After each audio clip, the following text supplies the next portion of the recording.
Bismillahirrahmanirrahim. Alhamdulillahi rabbil alamin, alladzi ahyana ba'dama amatana wa ilaihin nusyur. Asyhadu an la ilaha illallah wa asyhadu anna Muhammadan abduhu wa rasuluh. Allahumma salli ala Muhammad wa ala ali Muhammad. A'udzu billahi minasy syaithanir rajim. Bismillahirrahmanirrahim.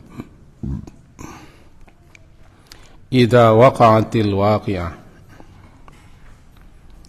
laisa liwaqa'atiha kadhibah khafidatur rafi'ah. Idza rujjatil ardu rajja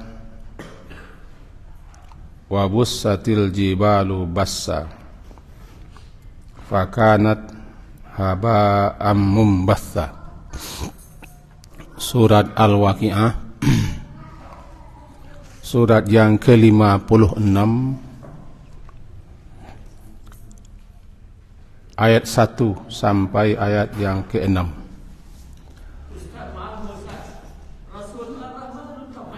Alulai cuma kok tamai adik. Cuma kok tamai subak ini langsung saja kita sambung. Tadi Haji. Surah Al-Waqi'ah, surat ke-56 yang kita baca tadi. Halaman 534 ayat pertama sampai kepada ayat yang ke-6. Lantaran karena dalam pertemuan kita yang lalu surat Ar-Rahman tinggal sedikit lagi, maka kita sambung itu dulu. Ujung ayat kemarin kita pelajari, lam yatmithunna insu qablahum wala jan. Ayat yang ke-74 surat Ar-Rahman menyatakan bahwa wanita-wanita surga populer disebut dalam bahasa kita bidadari, sementara dalam Quran namanya hurul ain. Al-hur, orang yang mempunyai bola mata yang hitamnya hitam, yang putihnya putih, bersih, jernih, sangat indah, mempesona, disebutlah dia hurul ain. Hurul ain inilah yang diterjemahkan orang bahasa kita bidadari. Jadi andaikan berseluruh orang mengatakan bidadari tidak ada dalam Quran, memang tidak ada. Yang ada ini, mereka Allah ciptakan langsung di surga tanpa proses kelahiran sama dengan kita. Istilahnya ansha'nahun insya'a.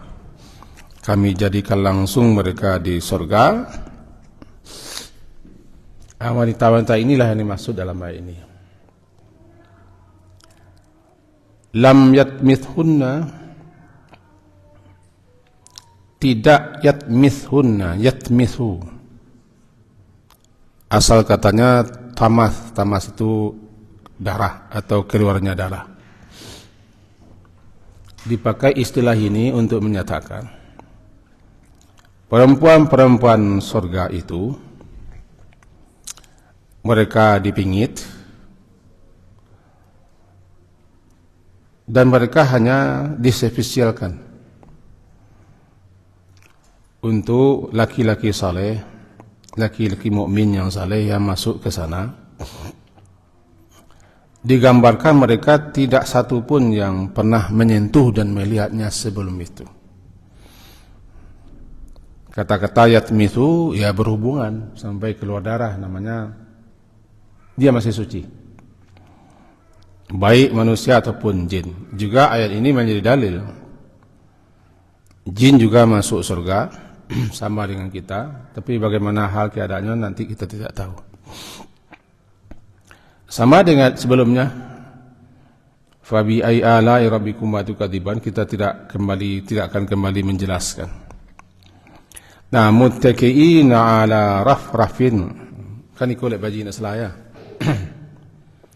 Muttaqiina, mereka duduk bertelekan ala rafraf, di atas bantal-bantalan, khudrin yang berwarna hijau, wa abkariyin, hamparan-hamparan permadani yang hisad, yang sangat bagus. Gambaran suasana di sana. Di dalam surga, berdasarkan ayat-ayat dan hadis-hadis, kita insya Allah bertemu-temu, bersua-sua, bercerita, bercengkerama, bernostalgia di taman-taman surgawi, di kebun-kebun surgawi, sambil dilayani oleh pelayan-pelayan spesial surga, walaupun tidak perlu layanan, tapi untuk menambah kenikmatannya. Itulah dia pelayan-pelayan surga yang siap berkeliling melayani para ahli-ahli surga itu. Nah, duduk di situ ya, bahkan sampai bercerita, bercengkerama tentang masa di dunia. Namanya yatasaalun. Ada kalanya bercerita tentang orang-orang yang di neraka. Bahkan ada dialog antara penghuni surga dengan penghuni neraka, seperti dalam syarat ma salakakum fi saqar. Apa yang menyebabkan kalian sampai menempuh jalan menuju sakar dan sampai berada di sakar, itu dialog antara penghuni surga dan neraka. Dan juga malah penghuni neraka juga bisa memanggil penghuni surga. Seperti dalam surah Al-A'raf, wa nada ashabun nari ashabal jannah. Para penghuni neraka memanggil, menyeru-nyeru para penghuni surga yang dikenalnya di atas dunia untuk minta setetes air atau sedikit makanan. Ini nampak di kita bahwa di surga itu orang-orang akan bersua-sua, bertemu-temu lagi dengan teman-temannya di dunia. Mereka juga bebas bercerita, tapi di situ tidak ada cerita yang mengandung laga dan isim. Tidak ada cerita-cerita yang tidak ada ujung pangkalnya atau otak bahasa kita. Laga ma la faidata lahu. Laga itu suatu pembicaraan yang tidak berguna. Semuanya pasti mengandung hal-hal yang baik-baik. Sambil minum-minum, bercerita, bernostalgia. Dalam surah At-Tur katakan, apa kirangan pekerjaan sampai kalian masuk surga? Duduk-duduk bertelekan. Muttaqiina, duduk-duduk bertelekan di atas bantal-bantal. Kita tidak tahu bantalnya bagaimana. Tapi raf-rafan itu adalah tempat bantal-bantal bersandar bertelekan. Sambil berceramah. Di sini katakan khudrin, warna hijau. Dengan demikian nampaknya orang-orang sering bilang hijau itu warna surga, barangkali ya juga. Ayat sebelumnya mudhammatan, didominir oleh taman-taman, kebun-kebun yang sangat indah dengan warna-warna hijau tua, mudhammatan. Nah, di sini bantal-bantalnya juga khudrin, hijau. Tapi jangan kita kira itu hijau semua, enggak.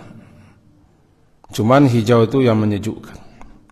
Bahkan ada orang mengatakan warna hijau itu warna Nabi. Ini saya tidak dapat dalilnya. Hijau warna Nabi. Akibatnya ada orang yang mengklaim kalau sudah hijau itulah sudah warna surga. Tidak juga, tapi yang jelas berapa kali ayat menyebutkan di surga ada hijau-hijauan. Nampaknya hijau itu menyejukkan mata, membuat senang dan suka warna hijau. Bantal-bantalnya khudrin, warna hijau satu, dan abkariyin, amparan permadani yang sangat indah. Abkariyin hisan, di situ ada hamparan-hamparan permadani yang sangat indah, hisan sangat indah. Sekali lagi kita tidak bisa menghayalkan, mengangankan bagaimana ini. Kenapa? Kemarin kita sudah sebutkan, kalau untuk penghuni surga yang paling akhir masuk ke dalam surga dan yang paling akhir keluar dari neraka, yaitu orang yang punya keimanan sebesar biji, masih dipertahankannya tauhidnya, keyakinannya bahwa tidak ada yang berhak disembah melainkan Allah saja, masih terpatri, tersimpan di hatinya walaupun dia ahli maksiat. Dia tidak syirik tapi tidak kufur, cuman ada imannya sedikit. Imannya sedikit itu tidak tercemar. Itulah yang mengantarkannya tidak abadi di neraka, masuk surga, dan dialah makhluk terakhir, manusia terakhir yang keluar dari neraka. Untuk dia Allah persediakan, silakan engkau berkhayal, silakan engkau berangan apapun. Apapun yang terlintas di benaknya dipikirkan, silakan, minta. Kebingungan juga dia. Akhirnya Allah berikan dalam hadis sahih, untukmu surga keindahan 10 kali lipat kemewahan raja-raja duniawi. Nah, itu kan untuk orang yang terakhir masuk surga, namanya Jahannamiyin, X penghuni Jahannam. Makanya kita jangan bercita-cita asal kamu masuk surga biarlah. Kok di tepi-tepi saya tidak masalah aja tuh. Jangan serendah itu cita-cita. Karena orang yang terakhir keluar dari neraka pun dia masuk surga. Surganya seperti itu, 10 lipat kemewahan raja-raja duniawi. Dan kita tidak bisa membayangkan nih bagaimana bentuk bantalnya, bagaimana bentuk hamparannya, bagaimana kursi-kursinya, dipan-dipannya. Yang jelas ini gambaran secuil yang dapat kita tangkap. Makanya di akhir lagi ayat itu, fabi'ai ala rabbikuma tukatiban. Ditutup surat Ar-Rahman ini dengan tabaraka. Tabaraka asmu rabbika zil jalali wal ikram. Tabaraka. Ada dua pemahaman ulama yang lebih populer tentang tabaraka. Pertama, memahami maha suci. Yang kedua, memahami ta'azama, maha agung, maha besar. Ada lagi yang ketiga, memahami maha pelimpah berkah. Ketiga-tiganya bila dihubungkan kepada Allah memang iya. Tapi yang paling banyak itu ketemu pemahaman ulama adalah maha suci dan maha agung. Tabaraka, maha suci lah. Maha agung lah. Tabaraka ismu rabbika, nama Tuhanmu. Ditutup dengan ini, menyatakan apa yang tercantum dalam surat Ar-Rahman, diawali dengan Ar-Rahman. Seakan ayat-ayat setelahnya sampai kepada ayat yang ke-77, semuanya gambaran secuil, gambaran rahmat Allah. Karena surat ini adalah surat pengantinnya Al-Quran. Gambaran ditutup ayat itu dengan fabi ayyi ala, fabi ayyi ala, fabi ayyi ala. Siapa yang merenungkan, memahami ini, harapan ujungnya agar dia menjadi hamba yang bersyukur dan banyak bersyukur. Karena tidak satu pun nikmat Allah itu, bagaimanapun kita menghitung, merinci, membilangnya, la tuhsuha, karena tidak mampu menghitung, bilang, merincinya. Tidak ada yang bisa kita lakukan kecuali bersyukur. Bahkan syukur kita pun patut disyukuri, karena jarang juga orang bersyukur. Nah, tabaraka, maha suci lah, atau maha agung lah nama Tuhanmu. Ismu Rabbika, nama Rabb engkau. Sedikit kita jelaskan tentang nama. Allah itu memiliki nama-nama yang populer dengan Al-Asmaul Husna. Nama-nama Allah itu bagi tiga. Pertama, nama-nama yang diturunkannya dalam Al-Quran, dalam kitabnya. Anzaltahu fi kitabik, yang engkau turunkan dalam kitab sucimu. Banyak ayat-ayat, surat-surat yang berujung dengan nama-nama Allah. Dan Allah memperkenankan dirinya, ya, dia mengenalkan dirinya kepada kita, salah satunya melalui nama-namanya dalam Quran. Yang kedua, nama yang hanya dia ajarkan kepada makhluk-makhluk tertentu. Allamtahu ahadan min khalqik. Nama-nama yang tidak semua orang mengetahui, yang tidak semua umat mengetahui, dan tidak semua kita mengetahui. Hanya hamba-hamba pilihan yang diajarkannya namanya itu. Salah satunya kepada Nabi Muhammad. Yang ketiga, awista'sarta bihi fi ilmil ghaibi indak. Itu nama yang hanya Allah saja yang tahu, disimpan, tidak diberitahunya. Tiga jadi nama Allah. Nama Allah bukan 99. Cuman sebanyak itu nama Allah, siapa yang hafal dia, memahami dia, dijadikannya pegangan 99 itu, dia masuk surga. Tetapi dia bukan memiliki nama 99. Tidak terhitung jumlahnya. Siapa saja yang baca Bismillah, berarti dia telah menyebut, telah mengawali, memulai segala aktivitasnya dengan semua nama-nama Allah. Karena Ismullah itu banyak. Siapa yang baca pagi hari Bismillahilladzi la yadurru ma'asmihi syai'un fil ardi wala fis sama' was-sami'ul alim 3 kali pagi, 3 kali sore. Tidak ada yang bisa memudaratkannya karena dia telah melindungkan diri, meminta pertolongan kepada Allah agar dia terpelihara, dijaga daripada segala kemudaratan yang akan menimpanya dengan semua nama. Bismillah alladzi la yadurru ma'asmihi, bersama namanya itu. Kita diperintah malahan agar berdoa kepadanya memakai nama-namanya itu. Walillahil asmaul husna fad'uuhu biha. Walillahil asmaul husna, milik Allah, punya Allah, atau Allah mempunyai al-asma, nama-nama al-husna yang sudah sampai kepada puncak keindahannya. Husna itu sudah sampai kepada puncak keindahan.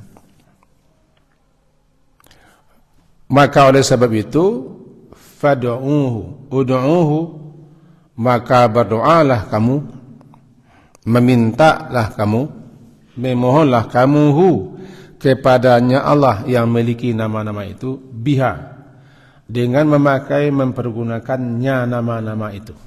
Maka jadilah salah satu adab dalam berdoa, kita sebut nama-nama Allah. Apapun yang kita minta, yang kita mohonkan, yang kita kaji kepada Allah, Allah punya nama-nama yang sesuai dengan apa yang kita mau.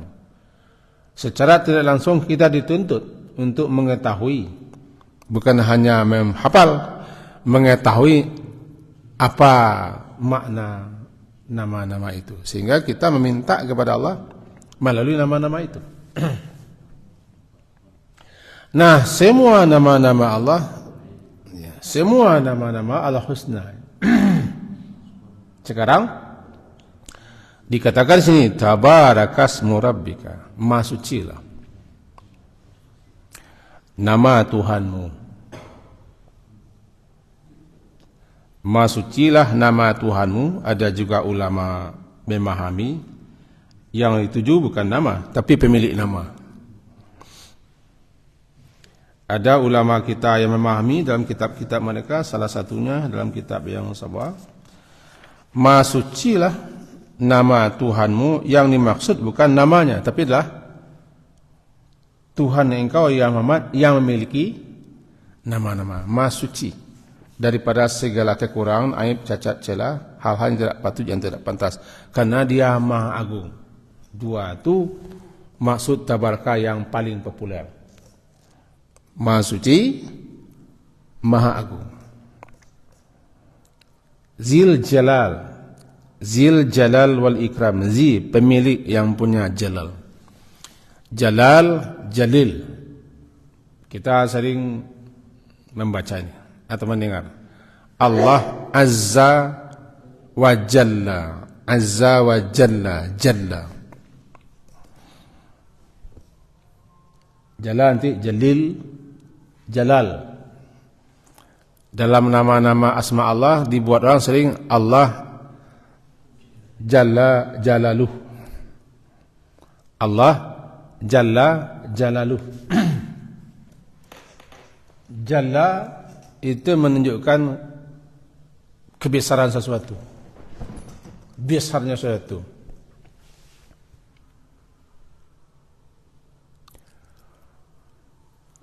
Orang kita menerjemahkannya dengan Maha Luhur. Ada juga yang menerjemahkan Maha Agung. Allah Jalla, Azza wa Jalla. Allah Azza, dia Maha Perkasa, Azza. Juga Maha Mulia, Azza. Azza nanti menjadi Aziz. Salah satu nama Allah yang terbanyak, salah satu nama Allah yang terbanyak disebutkan Al-Quran, Aziz. Maha Mulia, Maha Perkasa. Terkadang maknanya mulia, Aziz. Terkadang maknanya perkasa. Tergantung kemana nanti digandengkan. Aziz dia. Dia Azza. Kalau Jalla, agung, luhur, besar. Nah sekarang begini, Al-Jalal. Al-Jalal namanya. Atau Al-Jalil namanya. Kalau diganti dengan Zul Jalal, Zil Jalal, Zal Jalal, dia pemilik. Dia yang punya. Dialah yang punya, yang memiliki Al-Jalal atau Al-Jalil. Memiliki keagungan, kebesaran. Yang kebesaran keagungannya tidak dapat kita ukur. Tidak dapat kita khayal. Betapa agung, betapa besar dia. Namanya Zil Jalali. Malahan dalam beberapa riwayat kita disukai membaca, sering menyebut dalam doa, Ya Zal Jalal wal Ikram. Kenapa? Karena kita menyeru, meminta kepada pemilik segala keagungan, segala keluhuran. Al-Ikram, ya, Ikram, karim, mulia, murah juga. Kalau di sini maknanya lebih mengarah kepada kemuliaan. Maka kita rangkai Maha Suci lah atau Maha Agung lah. Tuhanmu ya Muhammad yang memiliki, mempunyai nama-nama yang sudah sampai kepada puncak keindahan nama, tidak ada lagi di balik itu nama. Pemilik Al-Jalil, pemilik keagungan keluhuran, dan juga pemilik kemuliaan. Ditutuplah Ar-Rahman dengan ini. Ada ulama kita yang saya lupa di mana kitab yang saya baca, tapi saya masih ingat. Kalau suatu ayat ditutup dengan nama, misalnya Ghafurur Rahim atau Azizun Dzuntiqam, itu kan nama Allah. Atau Alimun Hakim, itu juga nama-nama Allah. Untuk memahami nama itu, bacalah ayat itu sebelumnya. Selami, nanti akan ketemu apa makna sebuah ayat atau sebuah surat ditutup dengan nama Allah. Begini juga begitu. Siapa yang ingin memahami kemahagungan, kemahasucian, Allah pemilik keluhuran, pemilik keagungan, pemilik kemuliaan. Pahamilah surah Ar-Rahman ini. Karena surah Ar-Rahman ini diakhiri dengan Zil Jalali Ikram. Siapa yang ingin tahu betapa Allah itu Jalal, Jalil, Ikram, renungkanlah, pelajarilah, hayatilah ayat-ayat semenjak pertama Ar-Rahman, Allamal Quran sampai kepada terakhir. Barangkali sekedar untuk menyebut kaji kita yang lampau atau yang kemarin karena masih tertinggal. Sampai sekian pemahaman kita.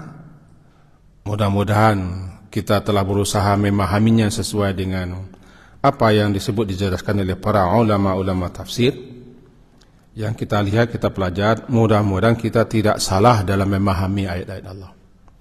Khawatir kita nanti memahaminya berdasarkan nafsu, atau kita biarkan akal kita menjalar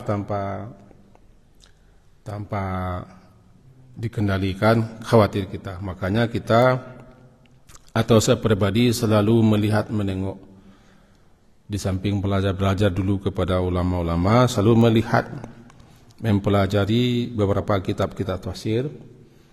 Takut kita salah dalam memahami petunjuk yang agung ini.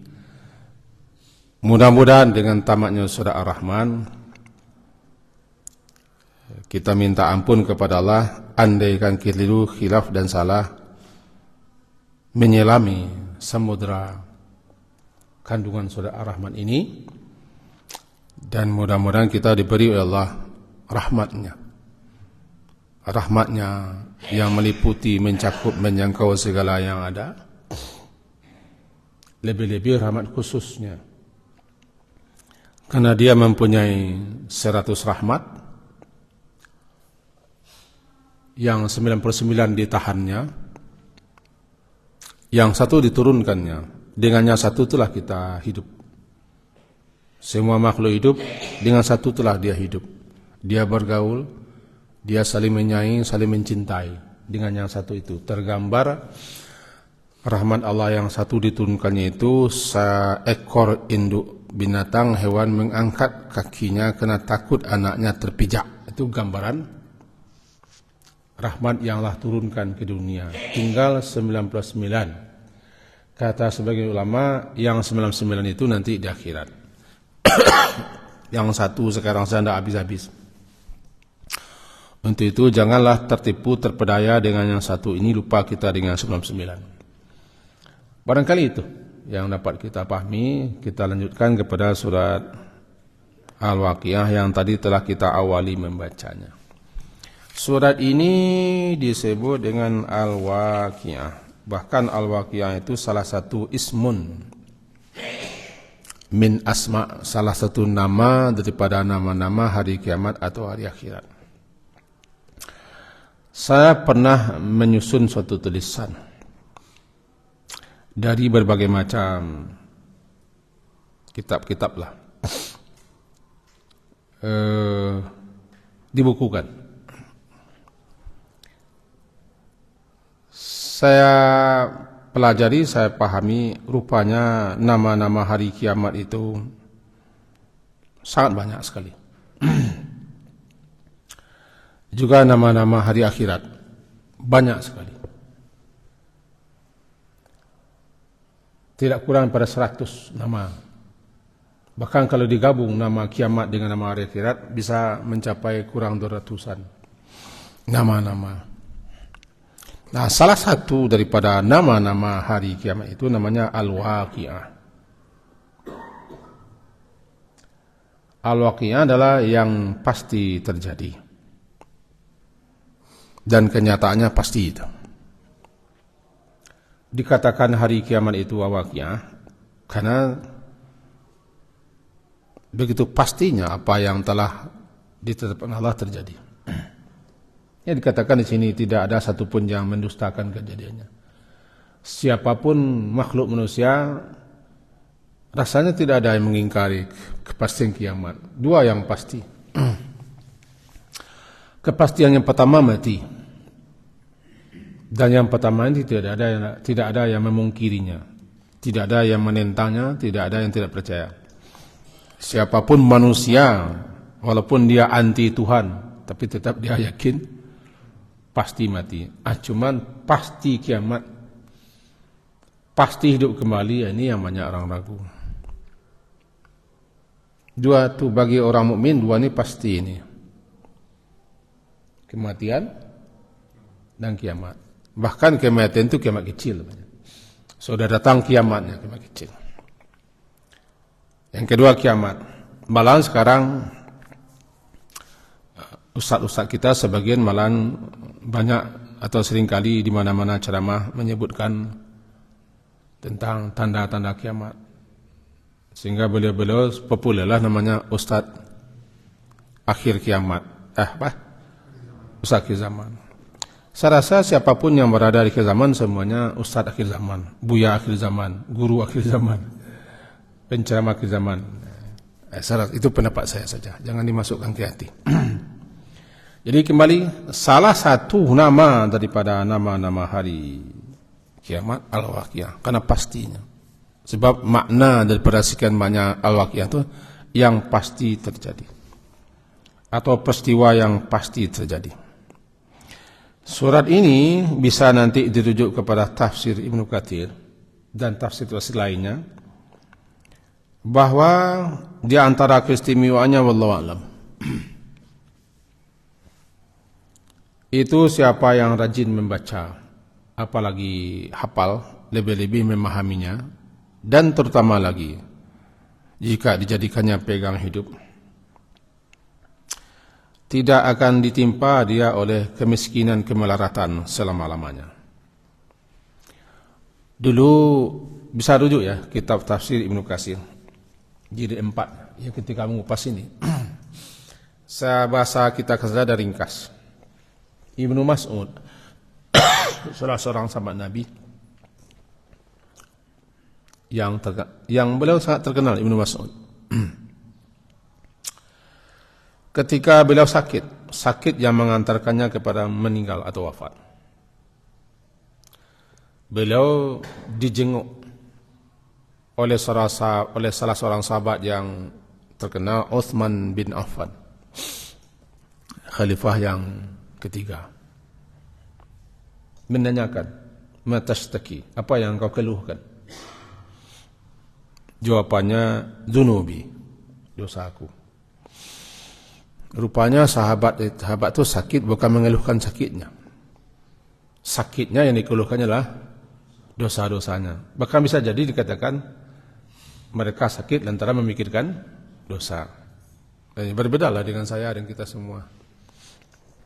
Kalau kita sakit memikirkan sakitnya. Kalau sahabat antara lain mereka ada yang sakitnya memikirkan dosanya, atau bisa jadi sakit itu terjadi lantaran dia memikirkan dosanya. Saya juga lupa, sangat lupa, cuma saya masih terbayang di sebelah kiri tulisan buku, saya lupa alamannya. Salah seorang sahabiah itu sahabat perempuan, itu generasi sahabat. Ketika dia mengalami sakit berupa pening, yang diingatnya bukan sakitnya. Ini pasti ada dosa dan kesalahan yang aku perbuat. Ya, nampaknya beliau-beliau, semoga Allah meridai mereka, mereka selalu kalau ditimpa oleh suatu musibah, yang mereka pikirkan bukan musibahnya, tapi adalah kenapa saya mengalami musibah. Ini pasti ada salah khilaf dosa saya. Begini pula lah cerminan Ibnu Mas'ud. Kata Utsman bin Affan, "Ma tashtaki?" Apa yang kau keluhkan sekarang? Ya dzunubi, dosa-dosaku. Apa yang kau inginkan? Fama tashtai, apa yang kau inginkan? Yang aku inginkan cuma satu, rahmat Rabbi, rahmat Tuhanku. Tidak ada yang kau inginkan, hanya rahmat Tuhan yang aku inginkan. Apakah perlu aku panggilkan tabib? Kata Utsman bin Affan, ini sudah saya bahasa kita kan ini. Kata Ibnu Mas'ud menjawab, justru tabib itu menambah aku sakit.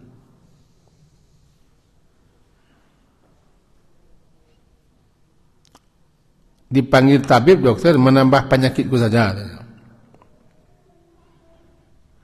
Atau ada sesuatu yang kau inginkan? Tidak. La hajah nih, aku tidak butuh, tidak berhajat kepada pemberian atau apa saja. Lalu anak-anak perempuanmu bagaimana? Aku tidak cemas kan anak perempuanku. Aku tidak khawatir mereka itu miskin atau melarat atau sengsara. Karena aku sudah suruh anak-anak perempuanku agar mereka itu kulla lailah, setiap malam membaca surat Al-Waqiah. Wa ini sami'tu Rasulullah SAW, karena aku mendengar Rasulullah SAW bersabda, man qara'a surat Al-Waqiah, siapa yang membaca surat Al-Waqiah kulla lailatin, setiap malam, lam tusibhu faqatun abada, dia tidak akan ditimpa oleh kemiskinan sepanjang masa. Wallahu a'lam. Tengoklah kitab itu, dan di kitab yang saya bawa sekarang jilid 3 juga itu. Berarti andaikan riwayat ini sahih, saya yakin, karena yang mencantumkan ulama-ulama besar yang ahli bidangnya, saya pegang itu. Tentu saja bukan hanya membaca saja, bukan hanya menghafal. Hasilnya, dampaknya adalah apabila dipakai, dipergunakan, dijadikan pegangan tuntunan. Menurut paham saya, inilah barangkali yang tujuh. Siapa yang betul-betul memahami, mempelajari, merenungkan isi kandungan surat Al-Waqiah, dijadikannya pegangan hidup, petunjuk pedoman, dia tidak akan mengalami faqah, kemelatan, kemiskinan. Dalam tanda kutip, saya memang miskin, bukan tidak ada harta. Kaya itu bukan juga banyak harta, saya begitu memahami.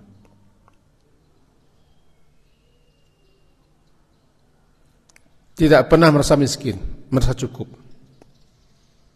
Orang kaya pun miskin karena tidak pernah cukup. Yang paling miskin adalah orang kaya, karena mereka tidak pernah merasa puas-puas dan cukup-cukup. Saya ingat kata Abu Hamka, saya dengar kuliah subuh beliau, saya baca juga buku beliau.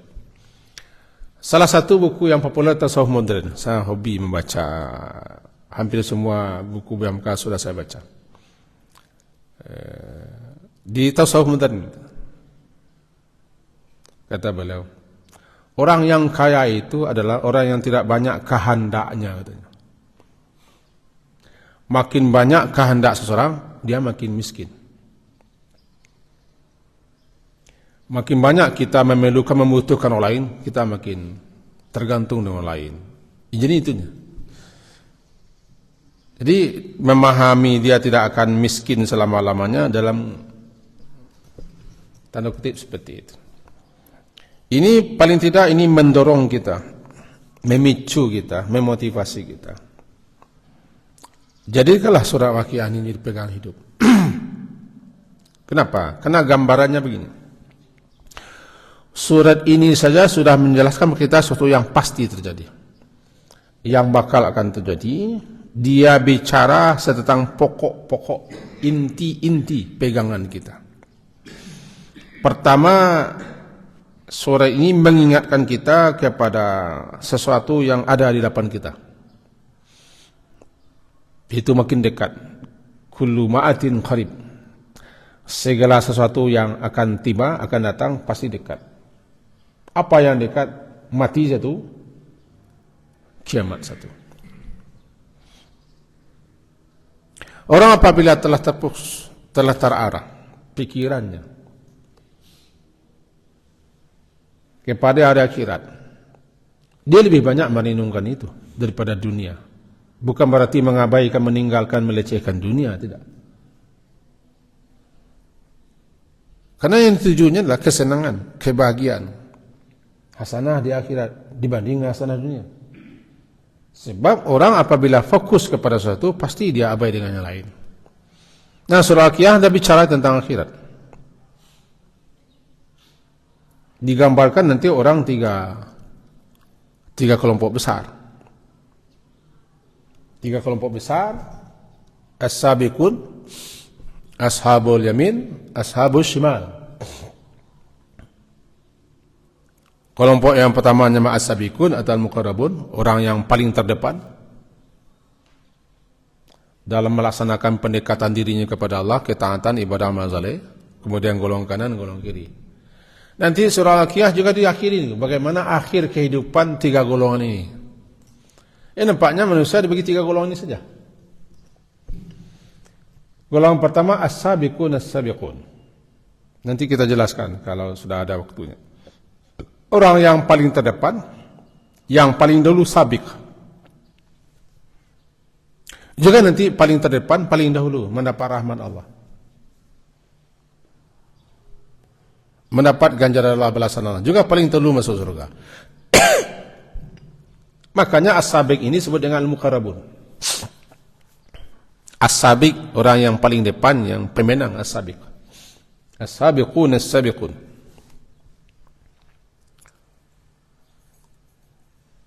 Dalam surat ini ayat ke-10 itu bunyinya.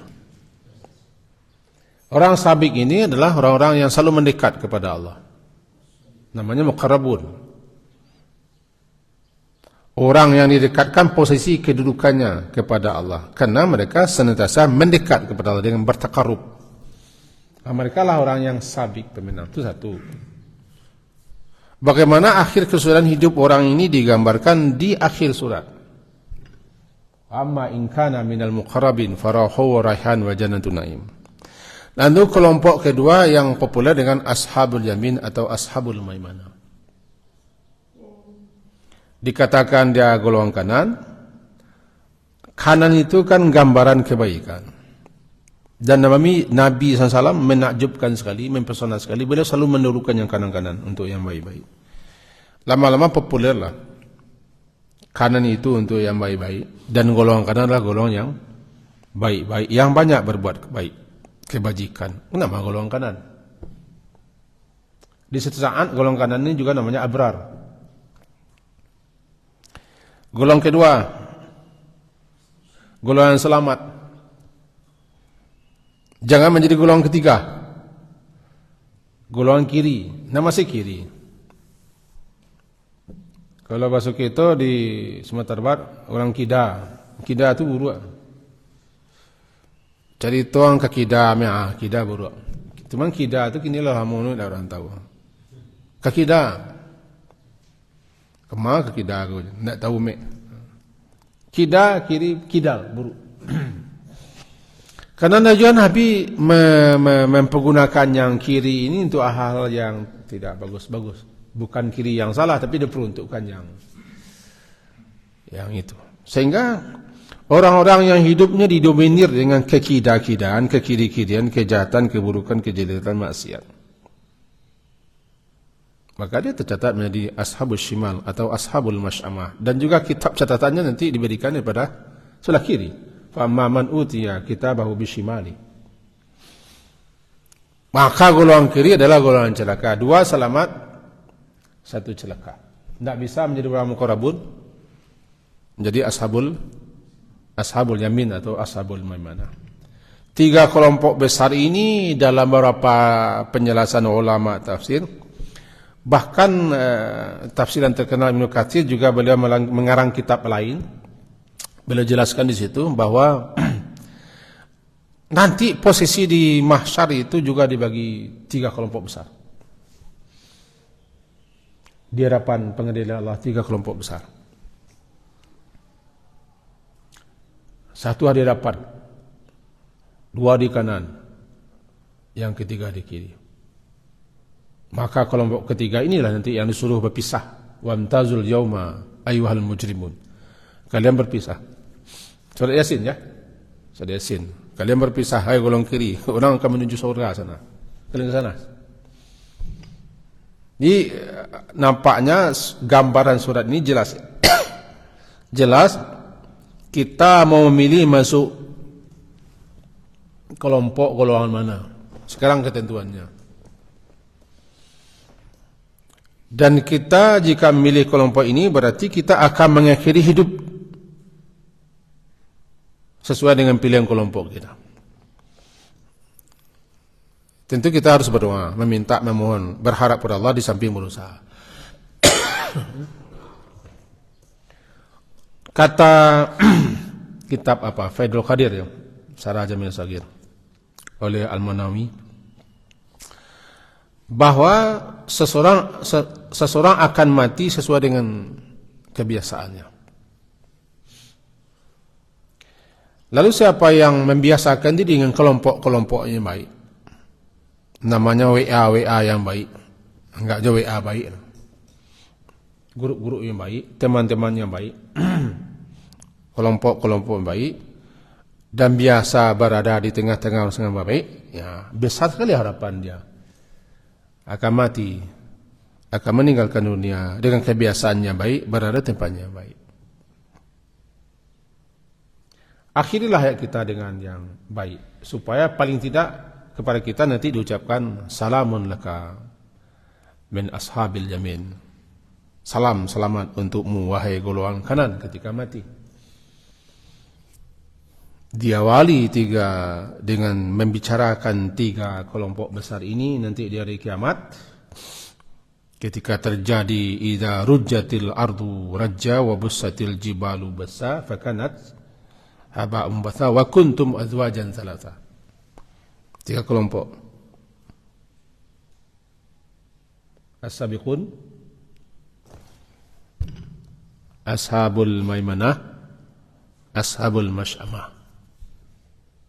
Bagaimana pula akhir hayat hidup mereka pun surah Al-Waqi'ah ini ditutup pula dengan 3 kelompok ini.